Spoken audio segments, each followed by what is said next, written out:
नमस्कार, मैं मोहित चतुर्वेदी और आप देख रहे हैं वाई न्यूज। भारत देश एक ऐसा देश जो अपनी संस्कृति के लिए पूरे विश्व में विख्यात है।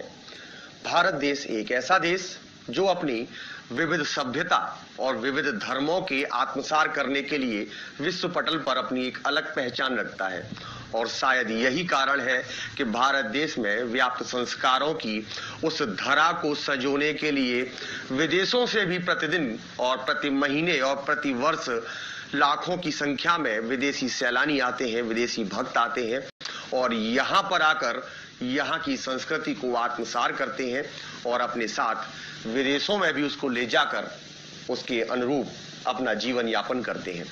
ऐसा ही एक धर्म है आर्य समाज धर्म। आर्य समाज एक ऐसा धर्म जिसकी ओर आज तमाम तरीके के लोग इस धर्म की ओर खिंचे चले आते हैं। महर्षि दयानंद सरस्वती के द्वारा 1875 में इस धर्म की स्थापना की गई थी, संस्कारों को बचाने के लिए। जब मुगल कालीन दौर चल रहा था और उस दौरान लोग अपने संस्कारों से भ्रमित हो गए थे, भटक करके इधर उधर जा रहे थे। ऐसे समय में महर्षि दयानंद सरस्वती जी ने इस धर्म की स्थापना की, जिसके माध्यम से एक बार फिर से अलख जगाई गई संस्कारों को सजोने की, अलख जगाई गई लोगों में संस्कार पहुंचाने की। और इसमें आज उस कड़ी को आगे बढ़ा रहे हैं उस धर्म से जुड़े हुए लाखों करोड़ों लोग जो अनवरत रूप से इस संस्था के माध्यम से, इस धर्म के माध्यम से, आर्य समाज से जुड़े होने के बाद लोगों को उनके संस्कारों से समय समय पर वाकिफ कराते हैं। ऐसी ही शख्सियत इस समय हमारे साथ स्टूडियो में मौजूद है। मैं बात करना चाहूंगा कि संस्कार भारती से जुड़ी हुई एक संस्था है। इस बड़े वट वृक्ष, संस्कार भारती नामक वट वृक्ष की एक छोटी सी शाखा है जिसे हम नाम देते हैं संस्कार जागृति मिशन और इसकी संस्थापिका अध्यक्ष है डॉक्टर अर्चना प्रिय आर्य।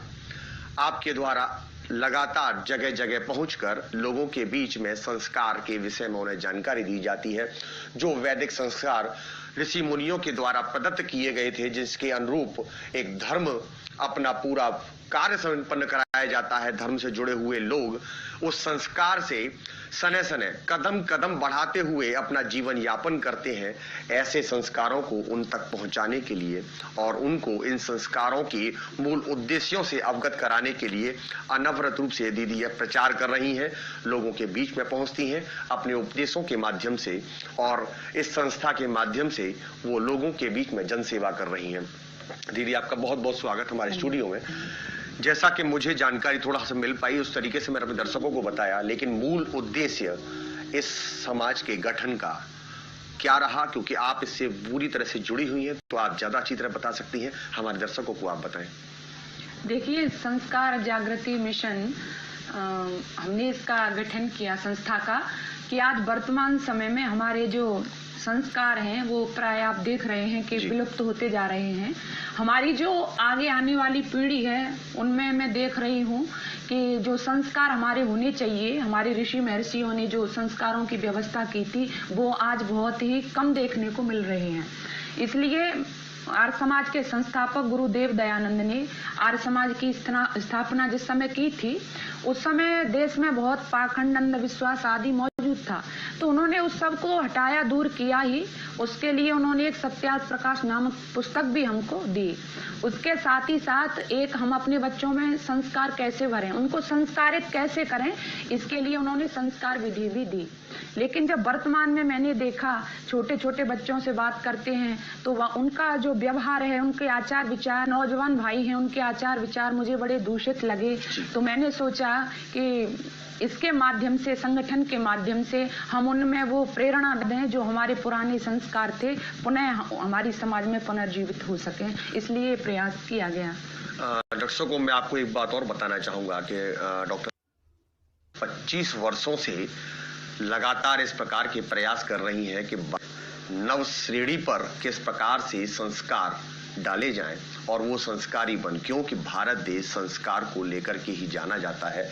भारत देश में संस्कार एक ऐसी चीज मानी जाती है कि बच्चे उसी को देखते हुए, उसका अनुसरण करते हुए बड़े होते हैं और उन्हीं के अनुसार वो अपनी भावी पीढ़ी को भी इन सब चीजों की जानकारी उपलब्ध करवाते हैं।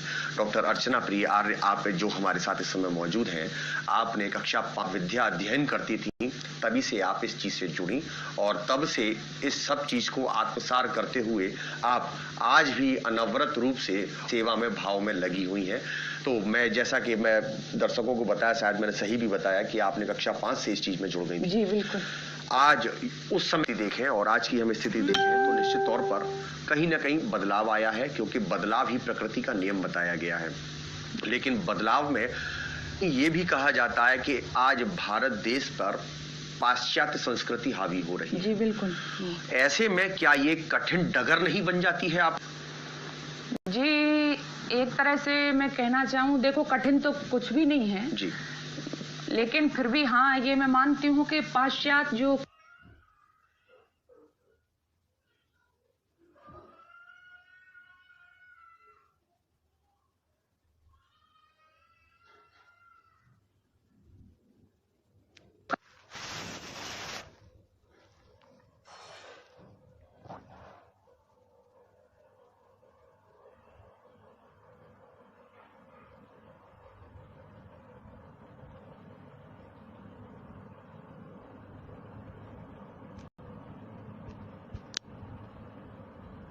फिर भी ये भारत देश तो आपको पता है कि ये वो देश है कि जिस देश के ऋषि महर्षियों के चरणों में विदेशी लोग आकर के बैठते थे, चरित्र की, आचरण की, संस्कारों की शिक्षा लेते थे।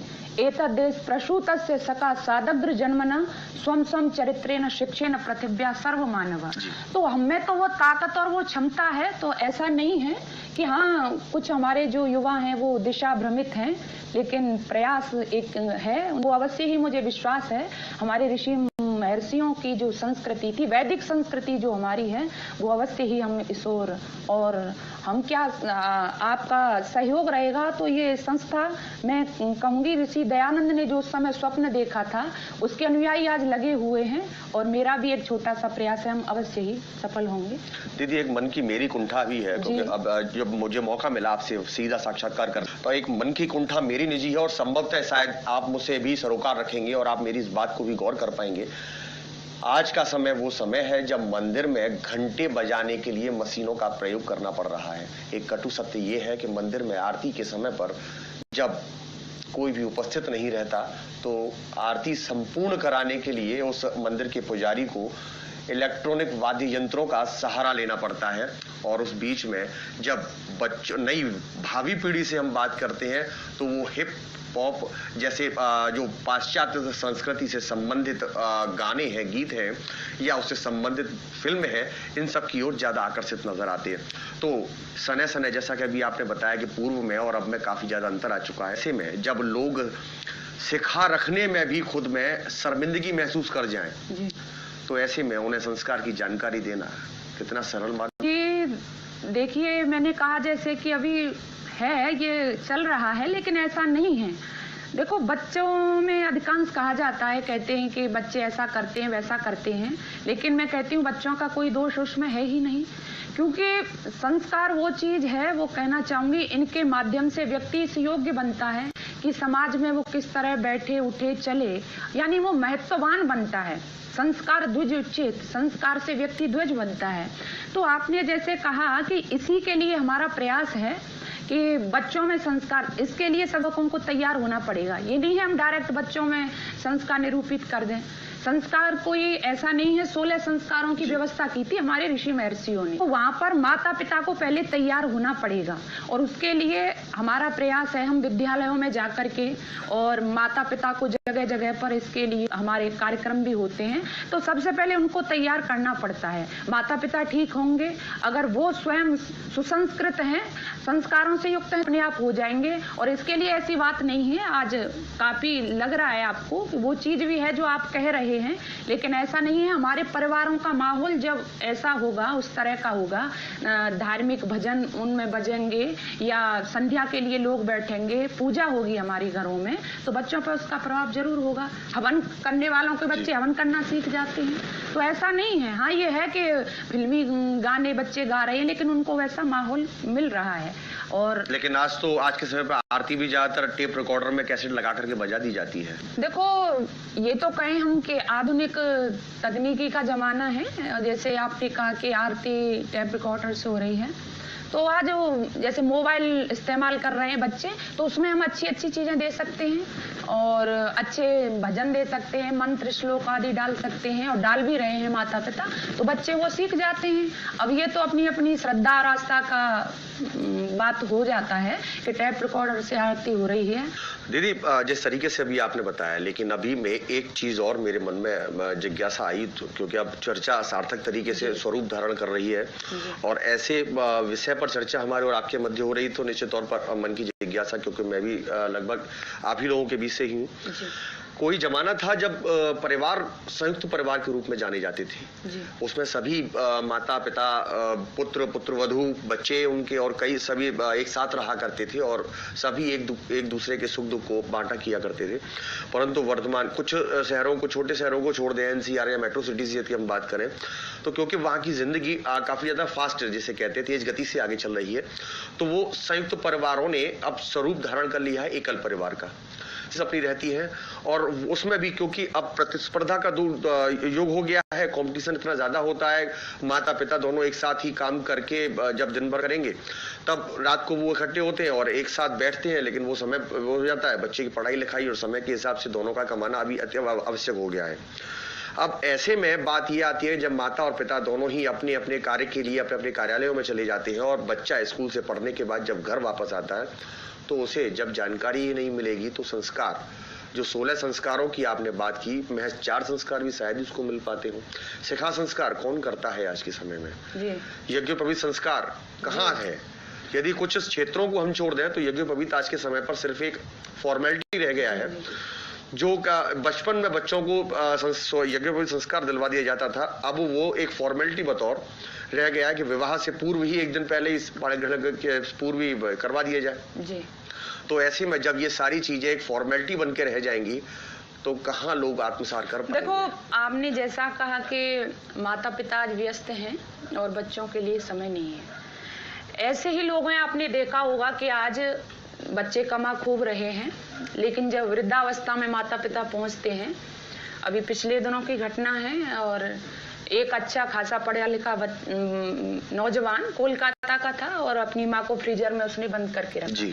तो ये चीजें तब होती हैं, जैसे आपने कहा कि दोनों कमा रहे हैं, लेकिन वो आवश्यक भी है, वो आवश्यक भी है। ये समय ये व्यस्त हैं, लेकिन जो कहना चाहिए सेवा का समय आएगा तो बच्चे व्यस्त हो जाएंगे। आज ये व्यस्त हैं, कल वो व्यस्त हैं, और जो बच्चे आया की गोदी में पल रहे हैं वो क्या समझेंगे कि संस्कार क्या होते हैं? आपने ठीक कहा। तो इसलिए हम बच्चों को, हमारा प्रमुख जो उद्देश्य होना चाहिए हमारे गृहस्थ आश्रम का, वो है बच्चों को संस्कारित करना। और आपने कहा कमाने की बात, हाँ ये मैं मानती हूँ, लेकिन इतना बड़ा कमाना नहीं है। मैं तो कहा करती हूँ, सड़क, नहर, ट्यूबवेल, बांध, मोटर, इंजन, विमान बने, ये सब कुछ बेकार है तब तक जब तक ना इंसान बने।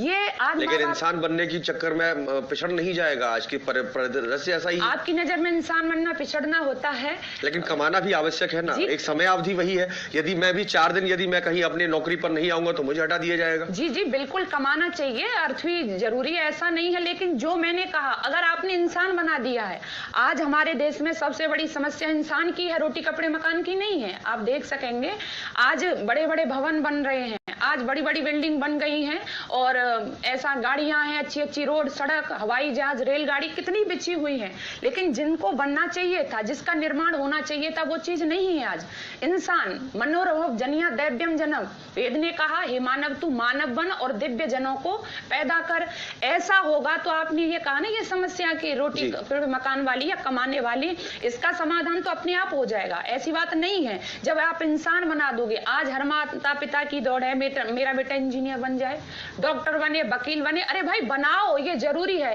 लेकिन आपने यदि अच्छा इंसान बना करके समाज को दे दिया है तो आपका बच्चा डॉक्टर, वकील, इंजीनियर तो अपने आप बन जाएगा। इसलिए सबसे बड़ी प्रमुखता है आज हमें इंसान बनाने की। इंसान बन गया। आज आप देख सकते हो कोई दिन बाकी नहीं जाता, बहनों से कितनी अभद्र घटनाएं होती हैं। बूढ़े माता पिता को देखने वाला नहीं है, वृद्धाश्रम में उनको व्यवस्थित किया जा रहा है। चोरी, डकैती, बेईमानी, ये सारी घटनाएं जो घटित हो रही हैं, ये कौन है? ये वही हैं जिनको संस्कारित नहीं किया है, संस्कार जिनको नहीं दिए हैं। और ऐसा ही चलता रहा तो हो सकता है कमा करके आप बैंक बैलेंस कर लें, अपने अच्छे घर बना लें, लेकिन वास्तव में आप जो प्राप्त करना चाहिए जीवन में वो प्राप्त नहीं कर सकेंगे। और बच्चों को आप कार दे देंगे कमा करके, मैं कहा करती हूँ, आप कार दे देंगे और दे सकते हैं, लेकिन मेरा आपसे अनुरोध है कि आप कार देना चाहे नहीं देना, लेकिन संस्कार बच्चों को जरूर देना। अगर संस्कार बच्चों को आपने दे दिए हैं तो जीवन भर आपके काम आएंगे और आपके बच्चा आगे चल करके आपका नाम रोशन करने वाला होगा। और मेरा विश्वास है वो भूखा भी नहीं मरेगा, जैसा कि आपने कहा। बिल्कुल दीदी, आपने बिल्कुल सही कहा। लेकिन ऐसे माता पिता जिनके समक्ष और दायित्वों को निर्वहन करने की एक मजबूरी भी हो जाती है, तो वो अपने बच्चों को संस्कारी आखिर कैसे बनाए? कोई ऐसा मार्ग जिसके चलते वो अपना वो दायित्व भी निभा, साथ में जो ऋषि मुनियों के द्वारा प्रदत्त आशीर्वाद है। ऐसा नहीं है, संस्कार ऐसा नहीं है। आपने कहा कि सारा दिन, वो तो संस्कार मतलब है जैसे कि हमारे यहाँ पहला गकार होता है। आजकल तो बच्चे एक्सीडेंटली पैदा हो रहे हैं, बिल्कुल कोई योजना ही नहीं है माता पिता के साथ। मुझे बताओ आप इसके लिए क्या समय चाहिए, है ना? हर माता पिता संतान उत्पन्न तो कर रहा है ना? तो वो जो हमारी प्रक्रिया होनी चाहिए, गर्भाधान संस्कार, वो भी हमारे यहाँ पर चयनित है किस तरह से होना चाहिए। तो जैसा वहां पर, अब उस समय बच्चे एक्सीडेंटली आ गए गर्भ में, अब उस समय माता पिता की जो स्थिति होती है, बाद में बच्चे बड़े होते हैं, वही मानसिकता उनकी हो जाती है, फिर वो समाज में उत्पात मचाते हैं। इसलिए बहुत जरूरी आवश्यक है कि आपने जो कहा, ये हर समय नहीं चलेगा। गर्भाधान है वो समाज में हो ही रहा है, उसके लिए कोई अतिरिक्त समय की आवश्यकता है। पुंसवन होता है, सीमंतन्यन होता है, तो ये संस्कार कराएं। और बाकी मैं कहा करती हूँ, हर बच्चे के लिए माता पिता ही असली हीरो होते हैं। हमारा जो व्यवहार में हमारा जैसा बैठना उठना बोलना चालना होगा, बच्चा उसको देखेंगे तो उनमें संस्कार पड़ेंगे। यदि मेरे संस्कार हैं, बहू के घर में संस्कार हैं, सासू माँ की सेवा करती है, पुत्र अपने पिता की आज्ञा का पालन करता है, ये देखेंगे छोटे छोटे बच्चे अपने आप अभिवादन करेंगे, पैर छुएंगे। मतलब स्वयं आत्मसार किया जाए तो आने वाली पीढ़ी उसको अपने ऊपर ले लेती है और उसको उसी अनुसरण करती है। बिल्कुल करती है। आप बताओ, समय का बात है ये तो। अच्छा, आप स्वयं भी इस पद्धति को आगे बढ़ा रही हैं, आप प्रवचन भी करने जाती हैं, लोगों को बीच पहुंच करके उन्हें जानकारी प्रोवाइड करवाती हैं। हमारे चैनल के माध्यम से मैं आपसे ये कहना चाहूंगा कि कुछ ऐसे गुण रहस्य जिससे कि वो आज यदि आत्मसार उसका 1% भी कर ले तो निश्चित तौर पर कुछ न कुछ उन्हें फलाभूज अवश्य प्राप्त होगी। तो जरा यदि वो ऐसा कुछ आप बता पाए तो हम सभी कृतार्थ होंगे। जी देखो, संस्कार जागृति मिशन जो हमारा संगठन है, हमारी संस्था है, वो इसमें प्रयासरत है। और मैं चाहूंगी कि हर घर में हम अपने बच्चों को संस्कारों से युक्त बनाएं, और उसके लिए बच्चे संस्कारी अवश्य होंगे। ऐसा आरोप लगाते नहीं जी बच्चा मानता नहीं है, ये नहीं, जरूर होंगे वो, लेकिन उसके लिए हमारी यानी माता पिता की पहली जिम्मेदारी होती है थोड़ा सा हम भी बदलें। और बदलने के लिए मैं कहा करती हूँ कि हमारा हर चीज, बच्चा हर चीज हमारा अनुसरण करता है, तो हमारा वेशभूषा, हमारा खान पान, हमारा बोलचाल, तो सब हमारा मर्यादित ढंग से होगा, संस्कार में होगा, तो बच्चे पर अवश्य ही उसका प्रभाव छूटेगा और बच्चे हमारे अवश्य ही संस्कारी होंगे। और इसके लिए थोड़ा सा और भी जैसे हम प्रयास कर रहे हैं कि बच्चों को जो विद्यालय हैं उसमें जाके हम शिविर लगाते हैं और बच्चों को जागृत करते हैं, उनके अभिभावकों को भी जागृत करते हैं कि उसके लिए हम थोड़ा सा सजग रहने की आवश्यकता है। बस की ऐसा नहीं है कि जैसे उस समय राम आए उस समय कृष्ण आए, लोग अब उनकी आज तक पूजा कर रहे हैं। तो ऐसा नहीं है, ये संतानें भी संस्कारों के माध्यम से आई थी। अच्छा, राम का जन्म कब हुआ? जब राजा दशरथ के पास कोई संतान नहीं है तो पुत्रेष्टि यज्ञ कराया है ना। और उसके बाद में इतनी सावधानी बरती गई कि उन माता कौशल्या तीनों रानियों का बैठना उठना बोलना चालना, जहां तक वो जब गर्भावस्था में गर्भ का समय चल रहा है तो कमरे के चित्र आदि, मतलब हर चीज एक मर्यादित ढंग से उन्होंने अपनाई। तो हमें राम जैसी संतान, राम जिनको भगवान मान करके हम पूजते हैं, भगवान मानते हैं, वो आज हमको देखने को मिली। तो आज वो फिर से ऐसा हो सकता है। और मैं तो ये कहती हूँ कि राम और कृष्ण कहीं खो थोड़े ही गए हैं, वो इसी मिट्टी में छपे हुए हैं। ब्याज फिर से अवतरित हो सकते हैं और हमारे आंगन को धन्य कर सकते हैं, माताओं की कोख को गौरव में कर सकते हैं, गोद को गौरव में कर सकते हैं। लेकिन शर्त हाँ इतनी है कि राम लाना इस धरा पे चाहते हो आप तो माँ कौशल्या माताओं को बनना पड़ेगा। हनुमान लाना चाहती हो तो अंजना बनना पड़ेगा। बाकी कोई असंभव नहीं है, हर कार्य संभव है और आज फिर से ऐसा हो सकता है। धन्यवाद दीदी। इस प्रकार से हमारे साथ रही डॉक्टर अर्चना प्रिय आर्य, जिन्होंने हमें बताया कि महर्षि दयानंद सरस्वती जी के द्वारा एक स्वप्न देखा गया था आर्य समाज के रूप में और उसे एक साकार स्वरूप और उसकी एक उपशाखा स्थापित की गई, संस्कार जागृति मिशन, जिसकी संस्थापक अध्यक्ष डॉक्टर अर्चना प्रिय आर्य हमारे मौजूद रही और उन्होंने विभिन्न विषयों पर बात की। चर्चा बहुत सार्थक चल रही है और उसी श्रेणी में उन्होंने माता पिताओं को, ऐसे माता समय की व्यस्तता के चलते अपने बच्चों की ओर ध्यान नहीं दे पा रहे हैं, उनके लिए भी आपने कुछ जानकारी उनको ऐसी उपलब्ध करवाई जिसके बाद में वो यदि चाहेंगे उसी समय का यदि अपने बच्चों के साथ समय व्यतीत करें या खुद उस चीज को काम करेंगे तो उनको आत्मसार उनके बच्चे भी करेंगे और निश्चित तौर पर भारत की जो संस्कृति, भारत विश्व पटल पर अपनी एक अलग पहचान रखता है, वह सार्थक सिद्ध हो पाएगी। तो बने रहिए मेरे साथ, देखते रहिए वाई न्यूज। धन्यवाद।